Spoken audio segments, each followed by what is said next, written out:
భారతీయ జనతా పార్టీలో జాతీయ అధ్యక్ష ఎన్నికల ప్రక్రియ తుది దశకు చేరింది.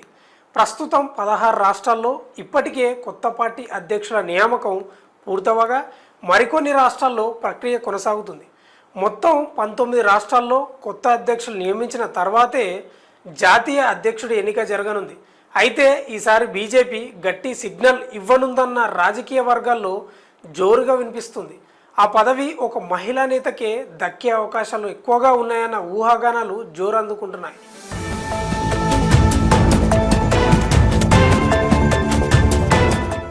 బీజేపీ ఈసారి మహిళలకు పెద్దపీట వేయాలన్న సంకల్పంతో ముందుకెళ్తున్నట్లు సమాచారం.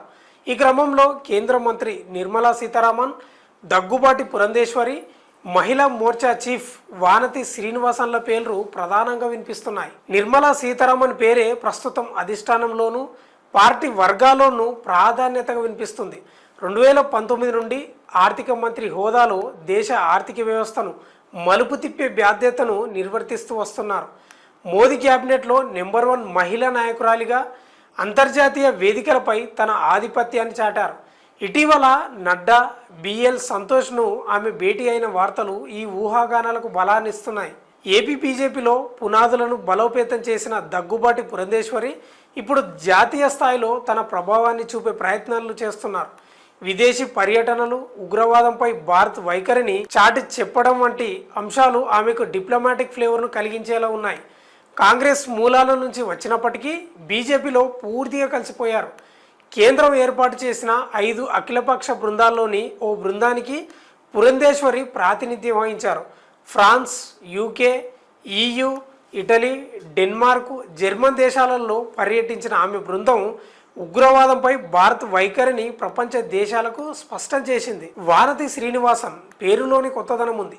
తమిళనాడులో బీజేపీ బలహీనంగా ఉన్నప్పటికీ కోయంబత్తూర్ నియోజకవర్గాన్ని MNM అధినేత కమల్ హాసన్పై గెలవడం పార్టీకి విశ్వాసాన్ని ఇచ్చింది. 2022లో కేంద్ర ఎన్నికల కమిటీలోకి చేర్చడం, మహిళా మోర్చా నాయకురాలుగా ఆమె నిర్వహించిన కార్యక్రమాలు ఆమెను జాతీయ స్థాయిలో గుర్తింపు పొందేలా చేశారు. అయితే బీజేపీ దశాబ్దాల చరిత్రలో ఇప్పటి వరకు మహిళా జాతీయ అధ్యక్షురాలు లేరు. మోదీ షా జంట ఈసారి ఆ చరిత్రను మార్చే దిశగా అడుగులు వేయడం విశేషం. వానతి, పురంధేశ్వరి, నిర్మల ముగ్గురు దక్షిణాది రాష్ట్రాల నేతలే. భాజపా దక్షిణాదిలో పట్టు సాధించలేని నేపథ్యంలో అక్కడి వారికి ఆధిపత్యం ఇవ్వడం వ్యూహాత్మకంగా చూడవచ్చు. ప్రస్తుత పరిస్థితుల మేరకు నిర్మలా సీతారామన్ పేరు అత్యధికంగా వినిపిస్తుంది. కానీ బీజేపీలో చివరి నిమిషం వరకు సర్ప్రైజులు కొత్తేమి కావు. అధిష్టానం వ్యూహాత్మకంగా అనూహ్య నాయకత్వ నిర్ణయాలను తీసుకున్న చరిత్ర ఉంది. వానతి లాంటి కొత్త నేతకు అవకాశం ఇచ్చిన ఆశ్చర్యం లేదు. అదేవిధంగా రాష్ట్రాల్లో పార్టీని బలోపేతం చేసిన పురంధేశ్వరికి కూడా గౌరవమైన ఆహ్వానం రావచ్చు.